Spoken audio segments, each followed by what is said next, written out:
saith unto him, Yea, Lord, I believe that thou art the Christ, the Son of God, which should come into the world. Well, that's good. Martha got that far.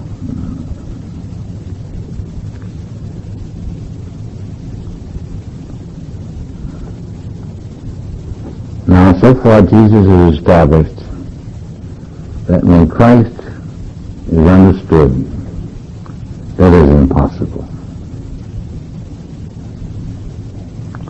And when Christ is understood as not, he is the Christ and he's going to do something about it, I am the Christ.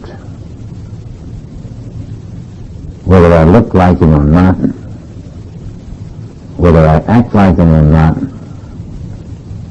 each of us is the Christ. We've got to live it, we've got to know it, we've got to keep it well, silently within us, and always, when you give an opportunity to live it out and to express it, test it, see what the Christ is.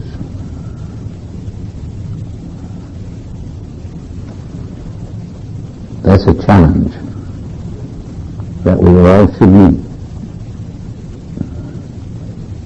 No one is less or more. You can't be more. There's no such thing.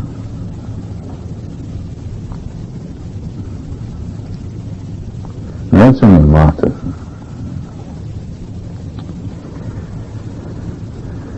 When she had so said, she went out and called Mary, her sister, secretly. And she said, Master, he's come. And he calleth for thee. Now we see the other side of Jesus, the inner Jesus. Martha was the outer.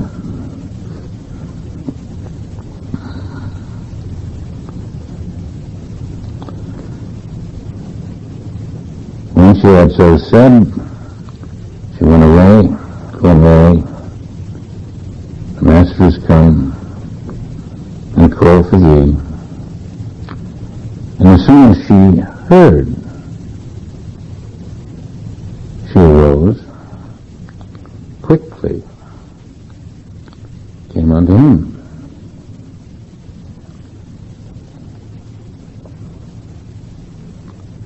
Now Jesus was not yet come into the town, but he was in that place where Martha met him. The Jews then, which were with her in the house and comforted her, when they saw Mary, the sister, that she rose up hastily and went out following her, saying, she goes unto the grave to see, to weep there. That's what they thought.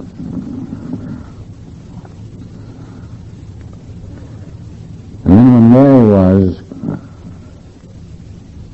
come where Jesus was and saw him, she fell down at his feet, saying unto him, Lord, if thou hadst been here, my brother had not died. So the inner consciousness and the outer consciousness both said the same. They accepted the death. They were that close to Jesus and they did not know that their brother had not died. Now you and I are to benefit by this, by their not knowing. So it's in here that they didn't know. They were not prepared for what happened.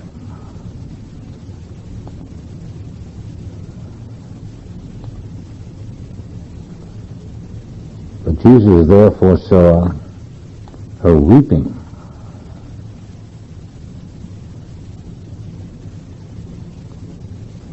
And the Jews also weeping, the Jews who were present to help her out and comfort her, which came with her. He groaned. They had accepted death. They had not known of his teaching. They did not know that he was the life, that Christ was the life of their dead brother. They didn't know it. We wouldn't have known it either. But they're going to find it out.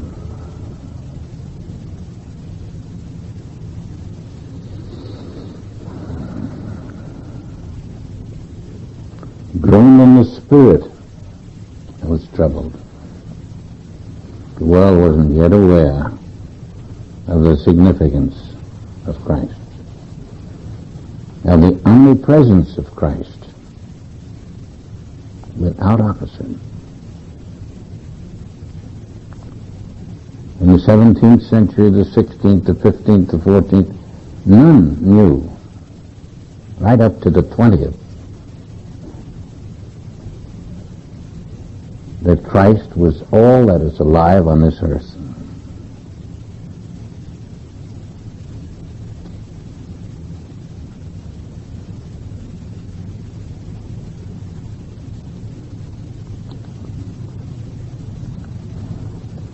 And yet we are here, by the grace of God, learning about Christ, being brought into the circle. And we shall eventually transform because of it.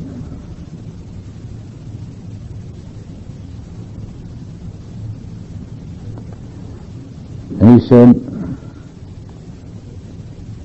"Where have you laid him?" They say unto him, "Lord, come, see." Jesus wept. He didn't weep because anything had happened to Lazarus. He was weeping to show the lack of understanding present.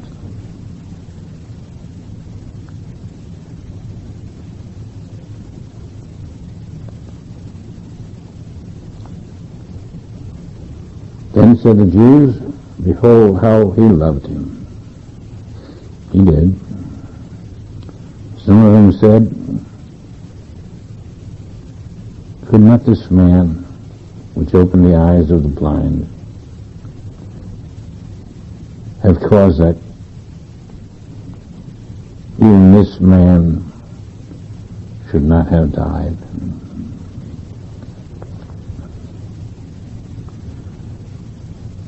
Now you're going to find something like that in your life when you tell people that you've learned a little bit about healing work and you think maybe you can get this fella to function even though he seems not to function. And then when you don't perform, they're going to say, "Well, that's what happens. It all turns." When they have to prove it, then something else happens. You're not to be discouraged. When you learn your healing work well, it takes a good deal of effort and a lot of failures. And you're going to have to go through that. But it takes 20 failures before you get the one success. And that's how you'll get the one success. You've got to fail.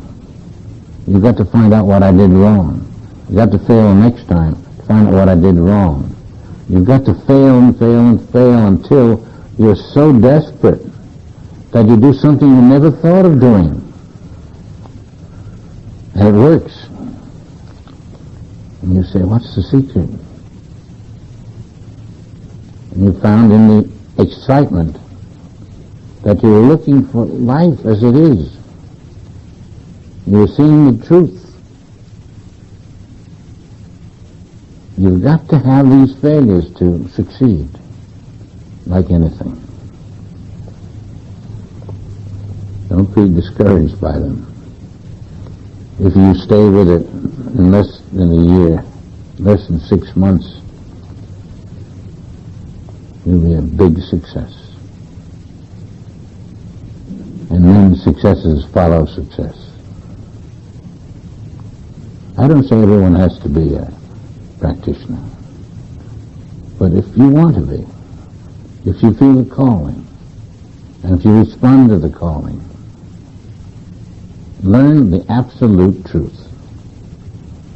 And the first one is who I am, who the patient is, and we're both the same self. He seems to be dead and I'm alive. No, we're both alive. He can't lift his hand the way I can.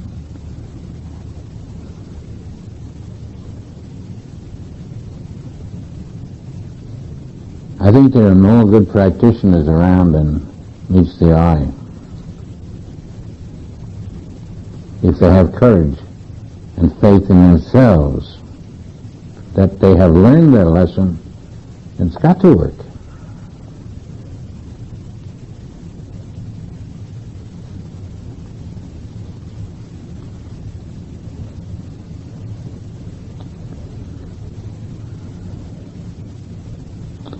When they were discussing in Jesus' presence how they felt, and he was weeping, here he is groaning again in himself. Comes to the grave. It was a cave, and a stone lay upon it. Jesus said, "Take ye away the stone." Martha, the sister,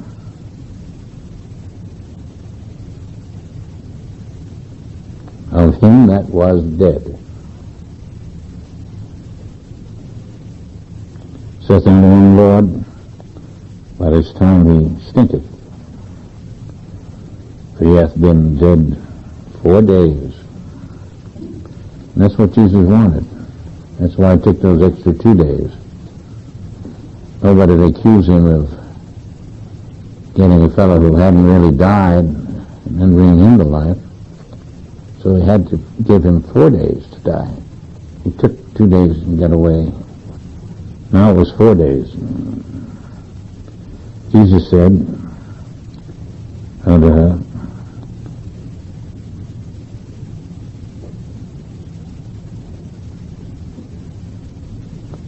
I not unto thee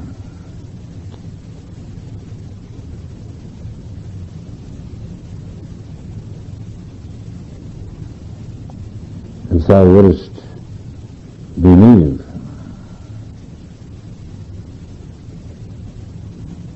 If thou wouldest believe, thou shouldest see the glory of God. They're going to see the glory of God anyway, but he's making a point of it. If they didn't believe, how are they going to see it? How would they see the miracle?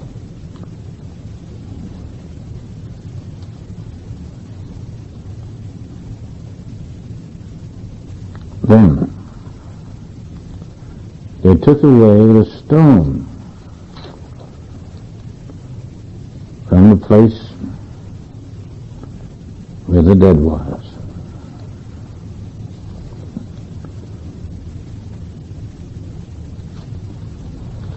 And Jesus lifted up his eye, said, Father, I thank thee that thou hast heard me, which was by way of saying that Christ is on the scene.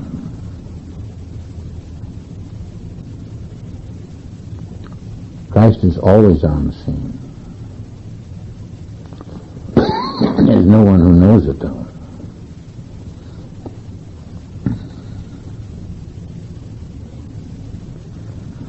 And I knew then that thou hearest me always.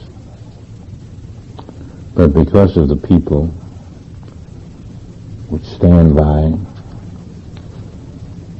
I said it that they may believe that thou hast sent me.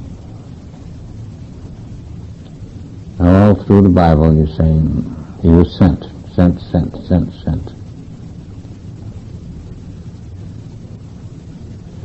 He came from the Father, and he is the invisible Christ, and he was sent. And nobody believed he was sent. Nobody believes they are sent, and they are. When we know that we are sent, we know that we are the Christ. I want you to take that into consideration, please. And in your meditations, not only between now and tomorrow, maybe for a week, dwell upon the fact that you have been called the Christ, not by me only, but by the statements in this book, by the very scene that you're hearing about. Someone has referred to you as the Christ. That's why this has come to your attention. Say to yourself, if I am the Christ, what does that mean to me? What do I do? Do I have the right to go out and not be the Christ?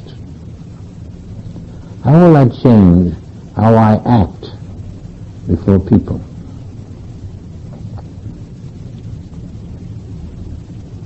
Will I, before I see people, let's say in the early morning, will I refresh myself with the knowledge that I am the Christ?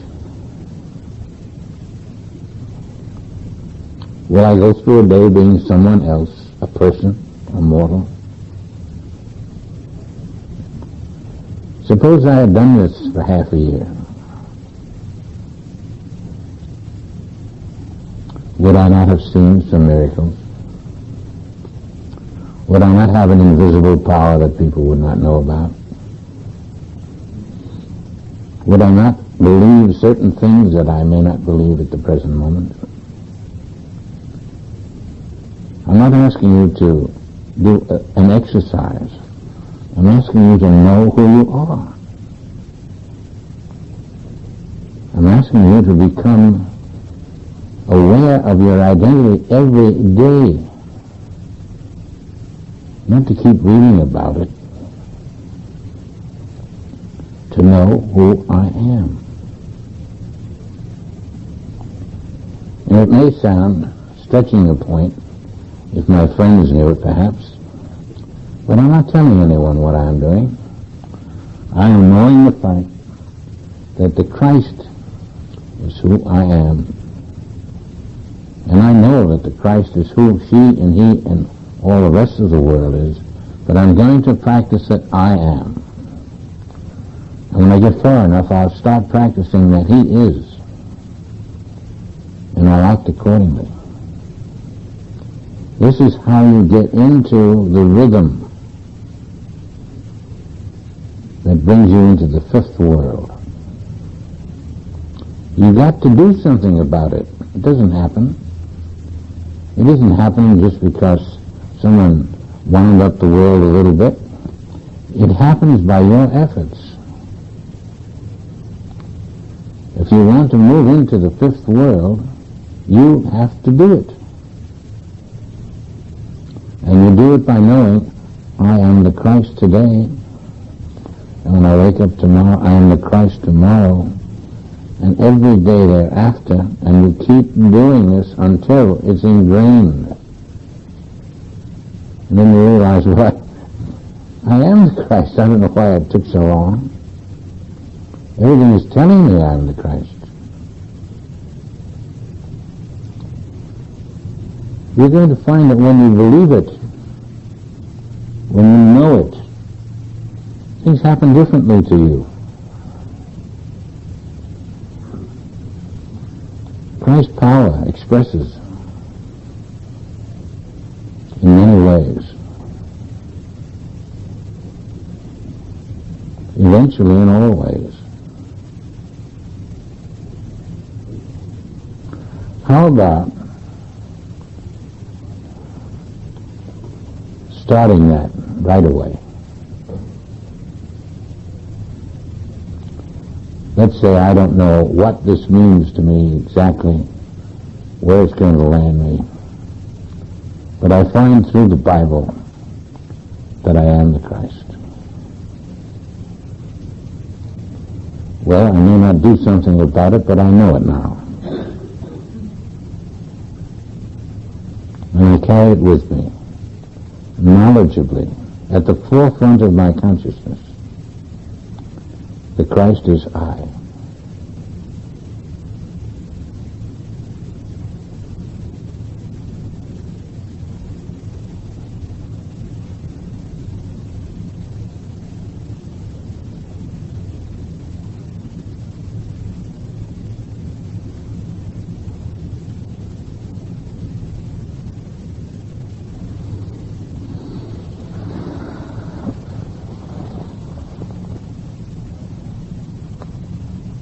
Have I passed this? Yes, but we're recording on the second side. We are? Yes, if you want to continue, I'll take a break now. No? We ready on the second side? Yes. Okay. Thank you.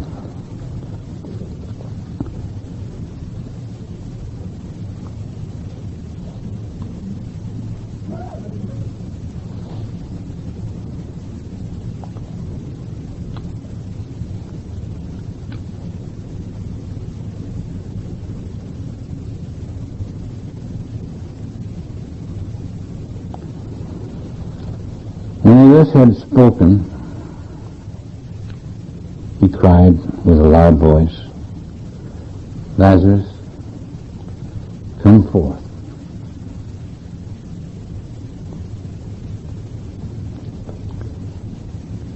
And he that was dead, came forth, bound hand and foot, with grave clothes,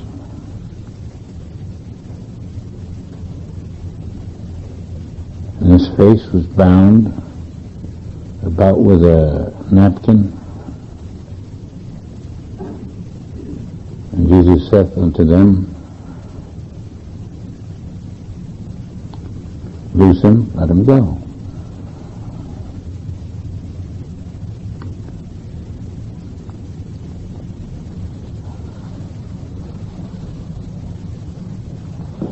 This is more than a story in the Bible.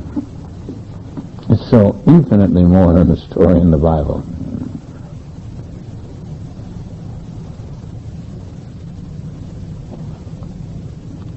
Lazarus actually gets out of the grave.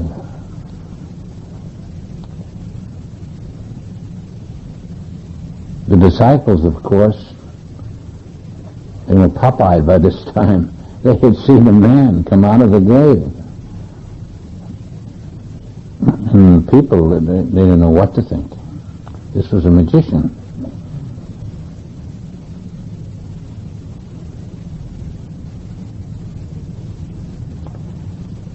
But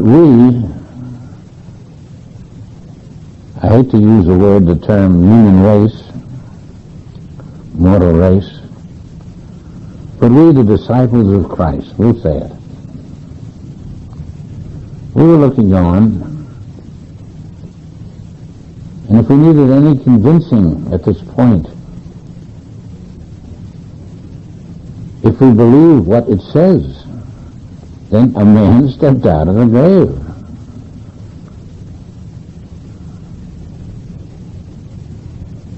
After 4 days of being in a grave. And why did he step out of the grave? Oh yes, Jesus went through some motions. Jesus had a consciousness that brought him out, but why would he be teaching it to us?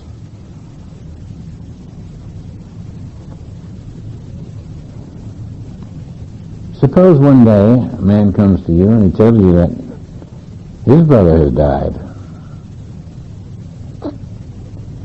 It's about the same time, 4 days. You saw him after 2 days. You said he was not dead. He sleepeth. Could you bring him up, do you think?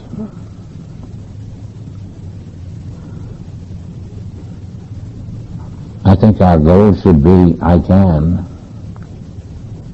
Unfortunately, I have not practiced being the Christ. That's why I have a difficulty doing it. But if I kept up my practice,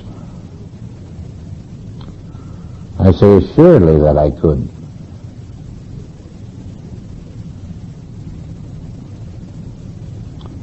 Now we are all thinking to ourselves, when I die, no one's going to bring me back like that.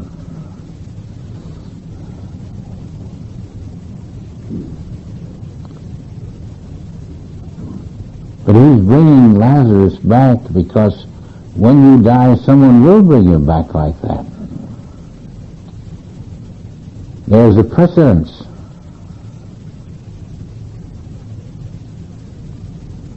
Someone brought back Lazarus,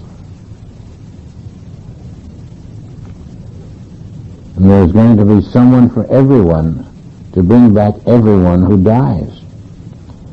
They're trying to tell us that when you die, there's not going to be people calling around and having a scenery, an assembly and all that sort of stuff.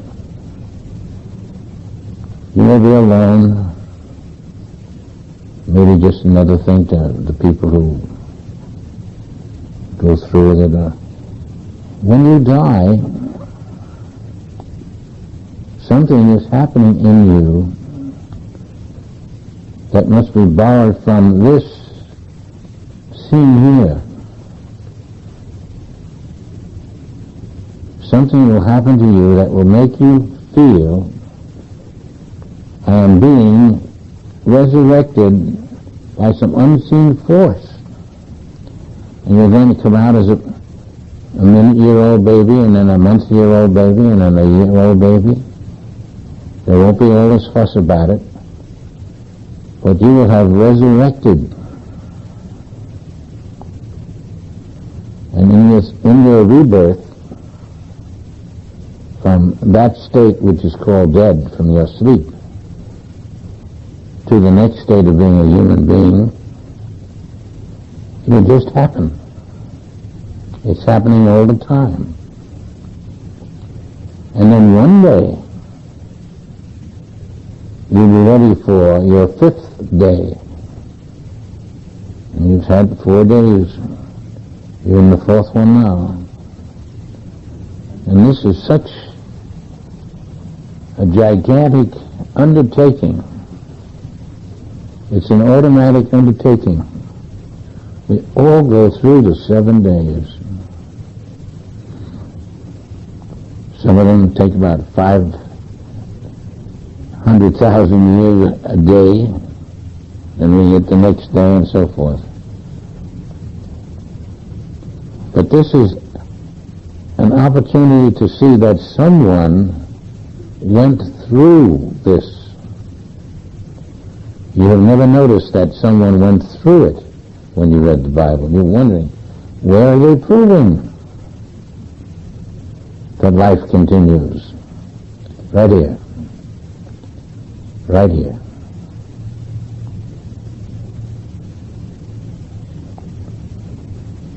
You haven't heard much about Lazarus until this happens.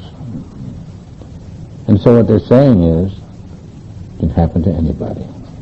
Anybody. What did Lazarus do to earn it? You don't know of anything he did to earn it.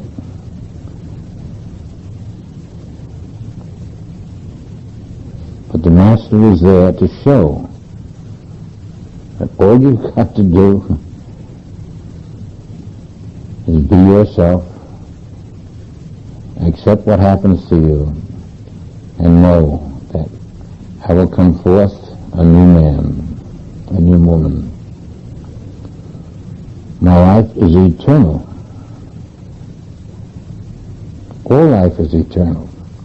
There is no such thing as life that is not eternal.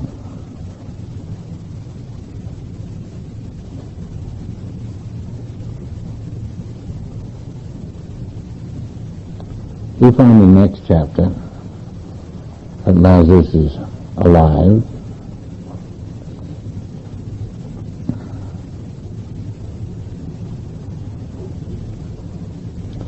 And if you caught the idea that Lazarus is a symbol of the human race, that's all you're required to do. The Christ has taught you that the human race, which lays down to die, is always resurrected. That's the point of the story. Now let's meditate on we are the human race who will lay down and die someday to be resurrected, because that's what's going to happen. You can't put it off any more than I can. It will happen. It won't matter when. We want to find our ever-present Christhood. We want to become aware of our identity. We don't want to be a human being. Because this resurrection did not happen to a human being, it happened to one who knew his identity.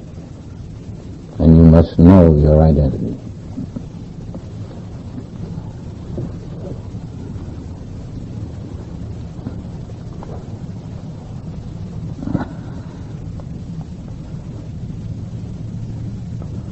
So touch your depths right now. The Christ of your being.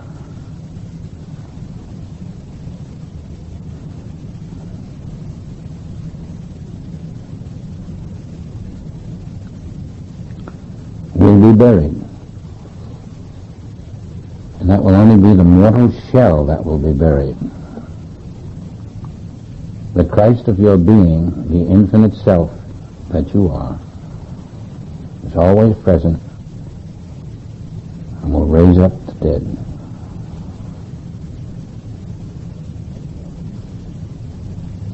There is no death in every infinite way student, and there is no death in every person, whether he knows infinite way or not.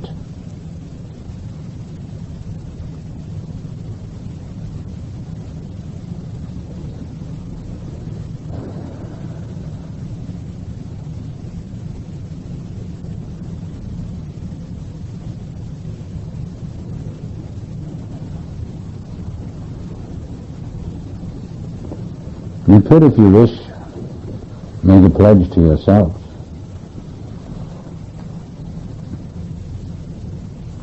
I have been shown what happens to me.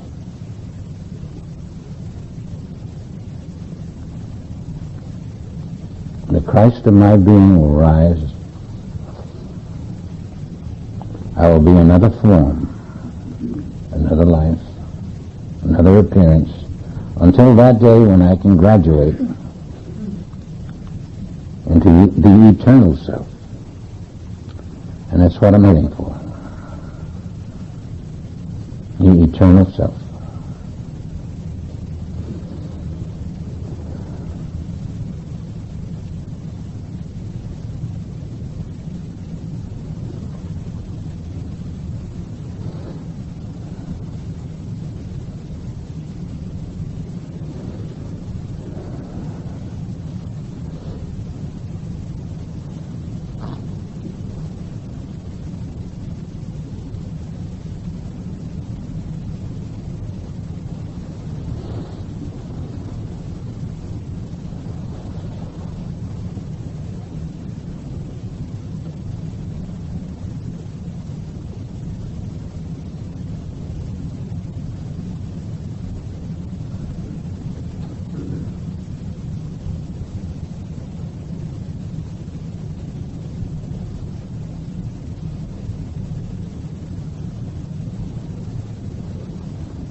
Let's take a break.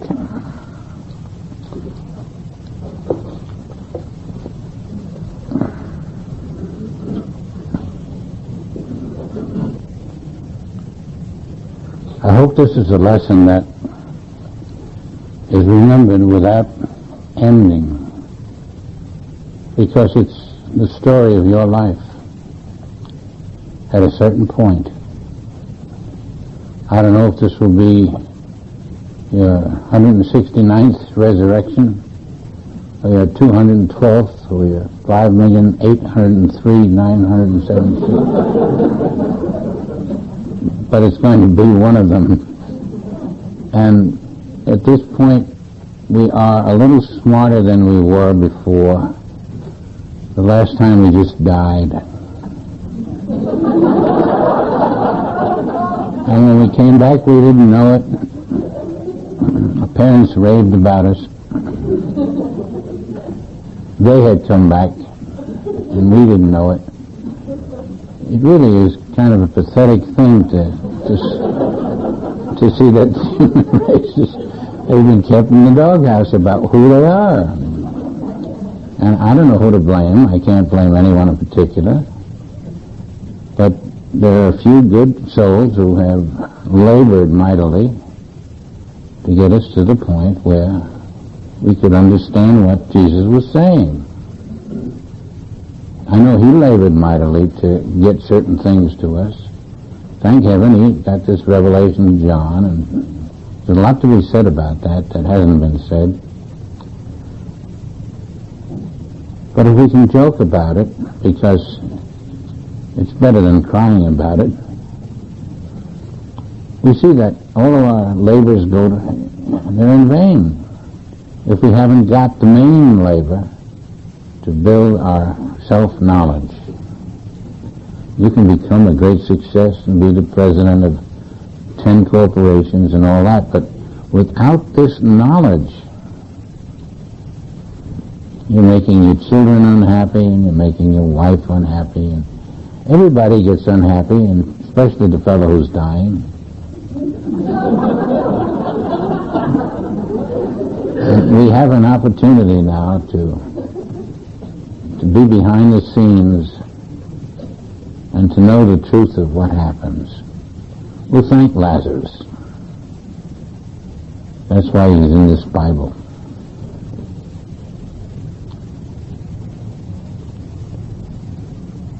So let's all terminate today with an understanding that Lazarus did me a favor, and Jesus did me a favor. They both taught what the disciples had to learn, what I have to learn, what perhaps I'll go out and teach others someday. None of us can die. We're all resurrected, just as Lazarus was.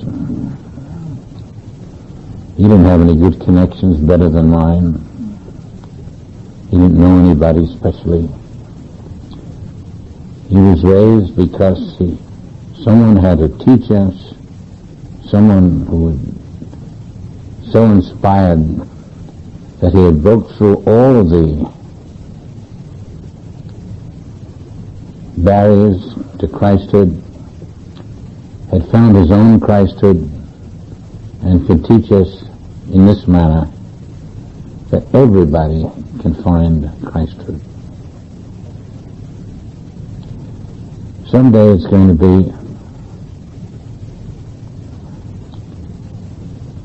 another different kind of life for us. There will be new things to learn, but for the moment, we all know that there is no mortality, that immortality is the way. And when we come into a firm understanding of immortality, you'll find you're in the fifth world. Mortality is the fourth, immortality is the fifth. Now in the fifth world, You're going to have different things to learn. You're going to have to throw away this outer garment you call your body.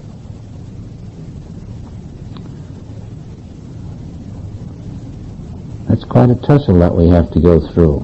No body, no physical form. How will I know I'm a man, and how will I know she's a woman? No physical form. Well, I'm not a man, and she's not a woman. We are the Christ. That's the point. And in the final analysis, everyone proves to be the Christ.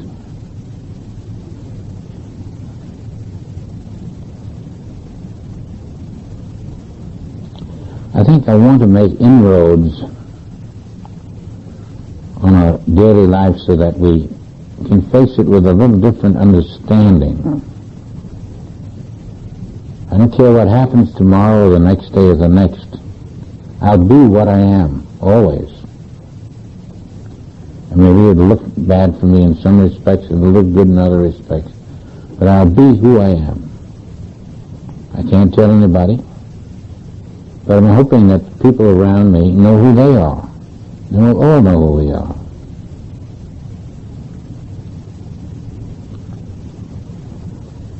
That'll be a red letter day. And you can say, among my friends, I have a few people who know they are the Christ. Someday you'll say, I have a few more. Because that's what this world is coming to. That was the divine plan. You will not know that the fourth world ever existed. Even now, in the material sense, it's changing rapidly. You will not know it is here, because it will not be here. This whole illusion will change. You find you have been able to stand aside from the world and let the illusion drop.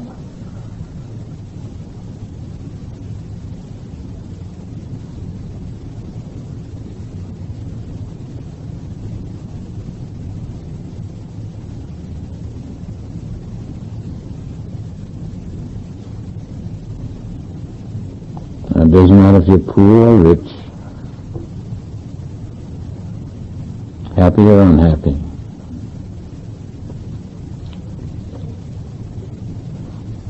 We're going to another country, another universe. And that will be an approach to the infinity of the universe. You will have to be a soul. You will have to learn what a soul is. You will have to live by the soul.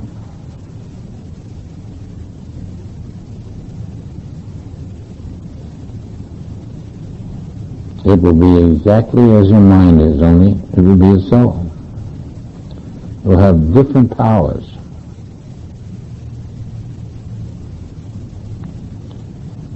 You'll find that the mind was a child. The soul will open up so many things for you. And you'll be finding that even the little children in the soul are more, infinitely more, than the most important man in this world.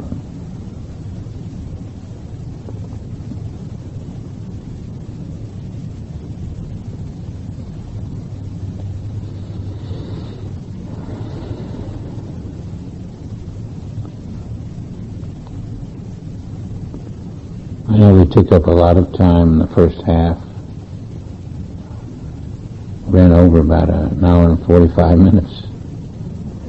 So I'll cut it short.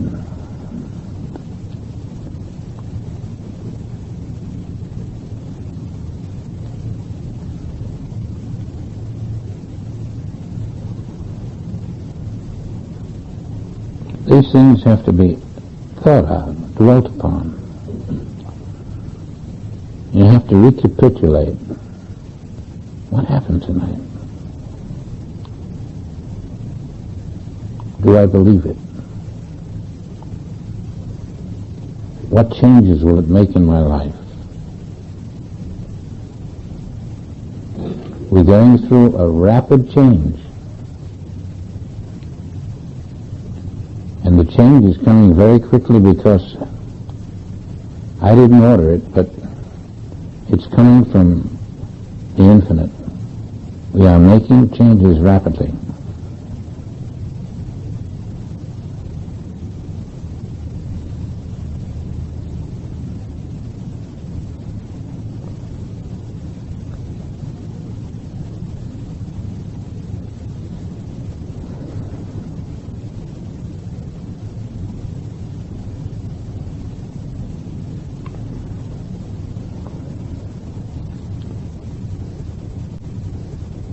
Let us set our sights now for the fifth world.